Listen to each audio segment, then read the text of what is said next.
बिहार के नेताओं को तो हम लोग मजबूर कर देंगे कि मुद्दों पे बातचीत करें। बाढ़ बिहार में कब आ जाएगा कोई गारंटी नहीं है, लेकिन बाढ़ पे चर्चा जो है बिहार का कोई एक सिंगल नेता वर्तमान समय में नहीं कर रहा है। विपक्ष जीजा साला आयोग और पक्ष जो है चोर का बेटा चोर, विपक्ष जो है गद्दार का बेटा गद्दार। बाढ़ से बिहार के लोगों को बचाने की क्या योजनाएं हैं इन लोगों के पास? सिंगल चर्चा नहीं, ना विपक्ष के द्वारा ना पक्ष के द्वारा। बाढ़ से बचाने के लिए, बिहार के लोगों को बाढ़ से बचाने के लिए, उसके लिए अभी प्लानिंग करना चाहिए, उस पर चर्चा करना चाहिए। इन लोगों को इतना मजबूर हम लोगों ने कर दिया। मैं भी आवाज उठाया, प्रशांत किशोर जी भी आवाज उठाए और लगातार आवाज उठाए। अब जरा बताइए, चिराग पासवान जी को पत्र लिखना पड़ रहा है। पत्र लिखे हैं चिराग पासवान जी, जीवेश मिश्रा जी को पत्र लिखे हैं और पत्र में जो है अपनी व्यथा को रखे हैं। अब एनडीए के नेता अपने क्षेत्र में काम नहीं करवा पा रहे हैं। एनडीए की सरकार में न पलायन पे लोग चर्चा कर रहे हैं, ना बाढ़ पे चर्चा कर रहे हैं, ना रोजगार पे चर्चा कर रहे हैं। आपको नहीं लगता है ग्रास रूट लेवल पर अब बारिश का मौसम शुरू होने वाला है और लोगों में सबसे बड़ा डर जो है बाढ़ का है? जब मैं पीएमसीएच में जाके वीडियो बनाया है कि अंबेडकर साहब जिनके जीवन का उत्थान चाहते थे, उनके लोगों को डंडे से पीटा जा रहा है पीएमसीएच में। बिहार के लगभग सभी नेताजी लोग जो है वो फॉलो करें या ना करें, लेकिन मेरा वीडियो जो है रात में सोने से पहले एक बार जरूर थोड़ा सा देखिए लेते कि भैया हाथ जोड़ के करबर्द प्रार्थना है, बाढ़ पे कुछ चर्चा कर लीजिए। क्या प्लानिंग है, बाढ़ से लोगों को कैसे बचाएंगे, इन सब चीज़ों पे थोड़ा सा चर्चा कर लीजिए। और नहीं करेंगे तो हम लोग चर्चा करने के लिए मजबूर करा देंगे। जब मैं भारतीय जनता पार्टी में था तो जाके रिपोर्ट दिया था, जल शक्ति मंत्री को जाके जो है मैं मिला था और रिपोर्ट सबमिट किया था कि बाढ़ पे कुछ कीजिए, नहीं हो रहा है बाढ़ पे कुछ। जिस ब्लॉक में बाढ़ आ गया उस ब्लॉक का बीडीओ सीओ समझिए राजा हो गया। जिस जिला में बाढ़ आ गया वहाँ के डीएम डीडीसी उस लेवल के जो है अधिकारी समझिए, वहाँ के जो है विधायक सांसद समझिए राजा हो गए। जीजा साला आयोग और सड़कों पर एक दूसरे के खिलाफ पोस्टरवार बिहार की राजनीति में चल क्या रहा है, लेकिन बिहार के मुद्दों पर बात कौन करेगा? तो हमारे साथ मनीष कश्यप है और इन्हीं सवालों के साथ इन्हीं से बातचीत करते हैं। हो क्या रहा है मनीष? बिहार के नेताओं को तो हम लोग मजबूर कर देंगे कि मुद्दों पे बातचीत करें। बाढ़ बिहार में कब आ जाएगा कोई गारंटी नहीं है, लेकिन बाढ़ पे चर्चा जो है बिहार का कोई एक सिंगल नेता वर्तमान समय में नहीं कर रहा है। विपक्ष जीजा साला आयोग और पक्ष जो है चोर का बेटा चोर, विपक्ष जो है गद्दार का बेटा गद्दार, इन सब चीज़ों पे चर्चा कर रहा है। कोई कह रहा है कि गद्दार का बेटा गद्दार है, कोई बेटा कह रहा है कि चोर का बेटा चोर है, कोई कह रहा है जीजा साला आयोग है, कोई कुछ कोई कुछ कोई कुछ कोई कुछ। लेकिन बिहार में बाढ़ आने वाला है। बाढ़ से बिहार के लोगों को बचाने की क्या योजनाएं हैं इन लोगों के पास? कुछ नहीं पता, कोई चर्चा नहीं, सिंगल चर्चा नहीं, ना विपक्ष के द्वारा ना पक्ष के द्वारा। सिंगल चैनल पे सिंगल बात नहीं इन लोगों का कि बाढ़ से बचाने के लिए ये लोग क्या करेंगे। अब जरा बताइए, बाढ़ से बचाने के लिए, बिहार के लोगों को बाढ़ से बचाने के लिए, उसके लिए अभी प्लानिंग करना चाहिए, उस पर चर्चा करना चाहिए। तो यार कर क्या रहे हैं ये लोग? इन लोगों को इतना मजबूर हम लोगों ने कर दिया। मैं भी आवाज उठाया, प्रशांत किशोर जी भी आवाज उठाए और लगातार आवाज उठाए, और हम लोगों ने इतना मजबूर कर दिया कि इन लोगों को पेंशन बढ़ाना पड़ा, 400 से 1100 रुपया करना पड़ा। लेकिन मांग जो है वो कम से कम 2000 से ऊपर होना चाहिए। प्रशांत किशोर जी भी कह रहे हैं कि 2000 से ऊपर होना चाहिए, और हम तो कह रहे हैं कि हरियाणा में जितना मिलता है उतना 3000 रुपया मिलना चाहिए, लेकिन 2000 से तो ऊपर किसी भी हाल में पेंशन हो जाना चाहिए। चर्चा बिहार पे कौन कर रहा है? अब जरा बताइए, चिराग पासवान जी को पत्र लिखना पड़ रहा है। पत्र लिखे हैं चिराग पासवान जी, जीवेश मिश्रा जी को पत्र लिखे हैं और पत्र में जो है अपनी व्यथा को रखे हैं कि क्या क्या समस्याएं हो रही है, हाजीपुर में सड़कों का कंडीशन क्या है, क्या नहीं है। तो बताइए, एनडीए के नेता जो है, एनडीए के नेता को पत्र लिख के व्यथा अपनी बता रहे हैं, दिल की व्यथा बता रहे हैं, दिल की बात बता रहे हैं। अब एनडीए के नेता अपने क्षेत्र में काम नहीं करवा पा रहे हैं। एनडीए की सरकार में चर्चा हो रहा है जीजा साला आयोग पे, चर्चा हो रहा है चोर का बेटा चोर पे, चर्चा हो रहा है गद्दार का बेटा गद्दार पे। न पलायन पे लोग चर्चा कर रहे हैं, ना बाढ़ पे चर्चा कर रहे हैं, ना रोजगार पे चर्चा कर रहे हैं। लेकिन इन लोगों को मजबूर कर दिया जाएगा कि ये लोग पलायन पे, बाढ़ पे, रोजगार पे चर्चा करें। इन लोगों को मजबूर कर दिया जाएगा। लेकिन आप ग्रास रूट लेवल पर जा रहे हैं, अभी आप पूरे बिहार में घूम रहे हैं, चंपारण में कुछ ज़्यादा, चनपटिया में कुछ ज़्यादा नजर आ रहा है। आपको नहीं लगता है ग्रास रूट लेवल पर अब बारिश का मौसम शुरू होने वाला है और लोगों में सबसे बड़ा डर जो है बाढ़ का है, और हर एक साल की ये आपदा है, हर एक साल की विपदा है, थोड़ी सी चर्चा हो जाती।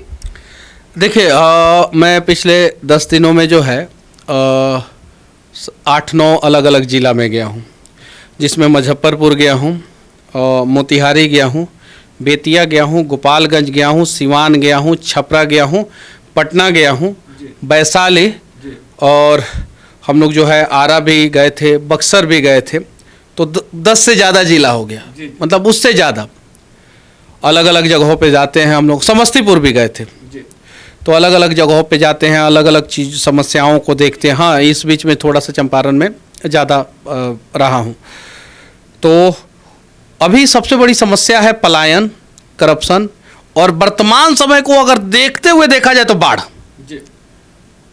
लेकिन चर्चा क्या हो रहा है, पोस्टर किसका लगाया जा रहा है? अभी कुछ दिन पहले जो है, अभी पोस्टर लगना बंद हो गया। अंबेडकर साहब का अपमान का मुद्दा बहुत ही लोगों ने उठाया, बहुत, कि अपमान हो गया, अपमान हो गया, ये हो गया, हो गया। जब मैं पीएमसीएच में जाकर वीडियो बनाया कि अंबेडकर साहब जिनके जीवन का उत्थान चाहते थे, उनके लोगों को डंडे से पीटा जा रहा है पीएमसीएच में, और आप जो है पोस्टर चिपका रहे हैं अंबेडकर साहब का जो है वो सड़कों पे। अंबेडकर साहब ये थोड़ी चाहते थे कि हमारे नाम पे तुम राजनीति करो, वो तो चाहते थे हमारे लोगों का उत्थान करो, और उनके लोगों को जो है पीटा जा रहा है पीएमसीएच में। उसके पास एक पोस्टर नहीं देखिएगा, एक नेता का भाषण नहीं देखिएगा उस विवाद पे, सिंगल आदमी का भाषण नहीं देखिएगा। अब हम लोगों को तो लोग सुनते हैं, और बिहार के लगभग सभी नेताजी लोग जो है वो फॉलो करें या ना करें, लेकिन मेरा वीडियो जो है रात में सोने से पहले एक बार जरूर थोड़ा सा देख ही लेते हैं, थोड़ा सा, सभी नेताजी लोग। अब मैं इन लोगों से कहना चाहता हूं कि भैया, हाथ जोड़ के करबद्ध प्रार्थना है, बाढ़ पे कुछ चर्चा कर लीजिए। क्या प्लानिंग है, बाढ़ से लोगों को कैसे बचाएंगे, एनडीआरएफ और एसडीआरएफ का कितना यूनिट जो है कहाँ कहाँ आप लोगों ने डिप्लॉय किया है, कहाँ कहाँ बाढ़ राहत कैंप बनाया है, कहाँ कहाँ जो है बाढ़ आश्रय भवन बनाया है।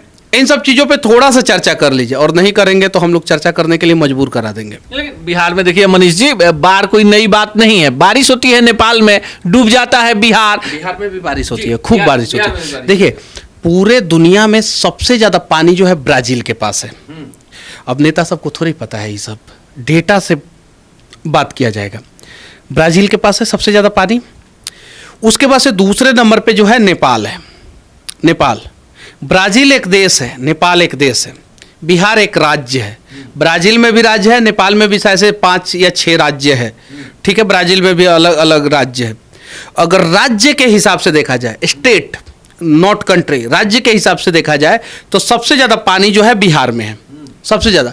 चूँकि नेपाल के सारे नदियों का पानी जो है बिहार में आता है, सारे नदी का, और उसके बाद से यूपी के सारे नदियों का पानी बिहार में आता है। मध्य प्रदेश से निकलने वाला सोन नदी का पानी बिहार में आता है। यमुना नदी का पानी बिहार में, यानी दिल्ली हरियाणा में जो नदी है उसका भी पानी बिहार में आता है। तो अगर इस हिसाब से देखा जाए ना, आपने सही कह दिया कि गंगा के रास्ते, नहीं तो कुछ मंदबुद्धि आके कमेंट करते कि यमुना कहाँ बिहार में है। यह चीज है।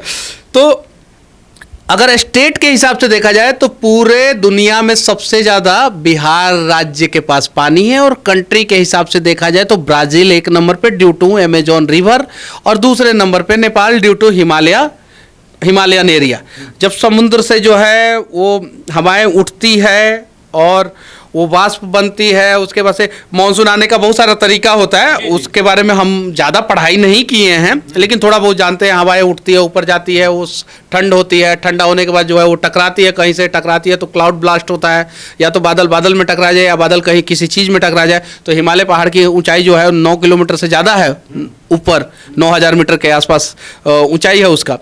तो वहाँ पे जाके पूरा बादल टकराता है तो क्लाउड ब्लास्ट का सबसे ज़्यादा घटना जो है हिमालयन एरिया में होता है। वो सारा क्लाउड ब्लास्ट जो है उसका पानी जो है नदी में आता है, और वो सारा नदी का पानी जो है वो बिहार में आ जाता है। बिहार से आगे जो है बंगाल में जो है वो डाइवर्ट हो जाता है। कुछ नदियाँ जो है, सब नदियाँ तो आके मिल जाती है गंगा में ऑलमोस्ट इधर की, कुछ नदियों को छोड़ के, और वहाँ पर डाइवर्ट हो जाता है। एक नदी चला जाता है बांग्लादेश, और दूसरा नदी चला जाता है पश्चिम बंगाल। तो स्टेट में जो है सबसे ज़्यादा पानी बिहार में है। यानी सबसे ज़्यादा बाढ़ से नुकसान बिहार को होगा। और बाढ़ से प्रोटेक्शन के लिए अगर देखा जाए तो बिहार सरकार के पास कोई योजना ही नहीं है। बाढ़ मतलब लूट, बाढ़ मतलब खाओ, बाढ़ मतलब पचाओ, बाढ़ मतलब पकाओ, बाढ़ मतलब कि दुबई में जाके फ्लैट खरीदो, बाढ़ मतलब जो है ऑस्ट्रेलिया में जाके जो है फार्म हाउस बनाओ, बाढ़ मतलब सिंगापुर में जाके जो है वो खेती करो। बाढ़ का मतलब यही। लेकिन मनीष जी, आपने कई सारे वीडियो बाढ़ पर बनाए हैं, पहले भी बनाए हैं, और आपके वीडियो को लेकर भी बहुत सारी चर्चा हुई। आपने पहले भी कहा कि बिहार में बाढ़ आती नहीं, बिहार में बाढ़ लाई जाती। बाढ़ आती है और बाढ़ लाई भी जाती है। बाढ़ पानी की वजह से आती है और लाई जाती है बाढ़।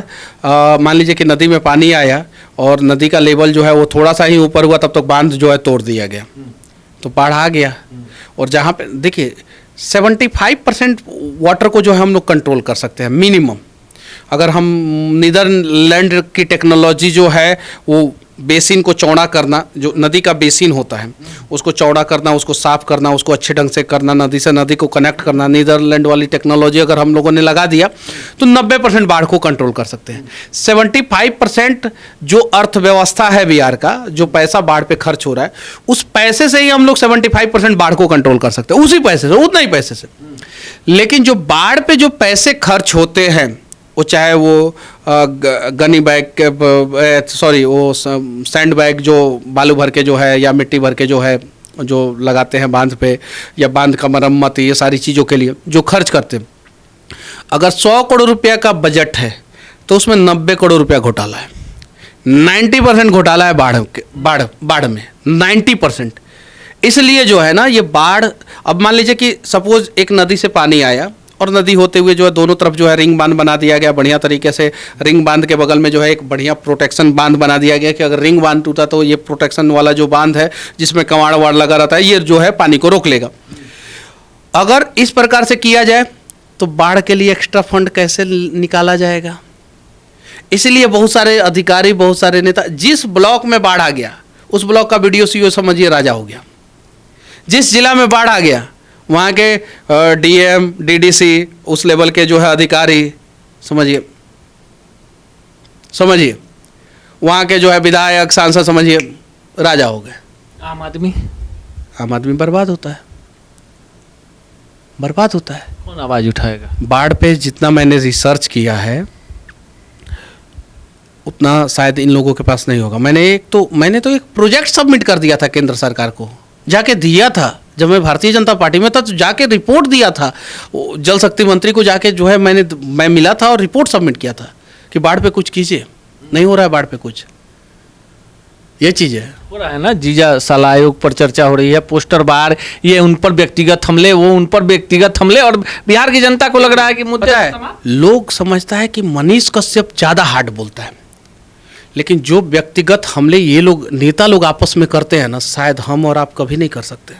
हम लोग करेंगे ना तो लोग हम लोगों का जीना हराम कर देगा। जिस तरफ जीजा साला गद्दार का बेटा, चोर का बेटा, जिस प्रकार से ये लोग खुलेआम कर रहे हैं, इससे गंदा राजनीति नहीं हो सकता। हम लोगों को जो धोखा भी दिया ना उसको भी हम लोग सम्मान के साथ बोलते हैं। जिन लोगों ने कहा कि चलो तुम्हें आसमान की ऊंचाइयों में उड़ना सिखाते हैं और उन्हीं लोगों ने पंख काट लिया ना, उनको भी हम लोग जो है सम्मान के साथ उनका भी नाम लेते हैं, सम्मान के साथ। और ये लोग तो इतना राजनीतिक में जो है छिया लेदर कर दिए, इतना राजनीति को जो है नीचे स्तर पे लेके गए हैं ना। आप तो वरिष्ठ पत्रकार हैं, इतने नीचे लेवल पे लेके चले गए ना कि इसकी कल्पना नहीं की जा सकती। और हर चुनाव में इतने गंदे लेवल पे जो है ना ये लोग राजनीति को लेके जाते हैं। हर चुनाव में अगर उस गंदे लेवल पे जो है उस तरीके से हम लोग चर्चा करें ना तो हम लोगों के लोग बोलेंगे कि नहीं गलत कर रहे हो, अपने ही लोगों बोले। मनीष जी, आखिरी सवाल आपसे, इतनी सारी विडंबनाएं, इतना सारा एकदम लग रहा है कि बिहार में कोई मुद्दा नहीं है और इतना कुछ हो रहा है, बाढ़ का बात आप उठा रहे हैं, बाढ़ आने को तैयार है, व्यवस्था कैसे बदलेगी मनीष कश्यप को? क्या सरकार बदलेंगे इस पर हम लोग। बिहार को जो जिन लोगों ने खोखला किया है, खंडहर किया है, और गिद्ध की तरह जो है बिहार के लोगों को जिन लोगों ने नोचा है, उन गिद्ध गायब हो गया ना, गिद्ध अब नहीं ना दिखता है, विलुप्त हो गया ना। ये भ्रष्टाचारी नेताओं को भी जो है बिहार की धरती से विलुप्त होना होगा बस। समस्या बहुत बड़ी है, पर इसका निराकरण भी आपके पास है। बाकी आप क्या सोचते हैं कमेंट बॉक्स में जरूर बताइए। सच टॉक का ये वीडियो आप लोगों को कैसा लगा कमेंट करके जरूर बताएं। साथ ही साथ अपने दोस्तों से शेयर करना इस वीडियो को ना भूलें। और हमारा 25 लाख का परिवार फेसबुक पे है, फॉलो बटन पे क्लिक करके जो है आप उससे जुड़ सकते हैं। यूट्यूब पे भी लगभग 25 लाख का परिवार है हमारा, उस पे भी जो है सब्सक्राइब बटन पे क्लिक करके आप जुड़ सकते हैं।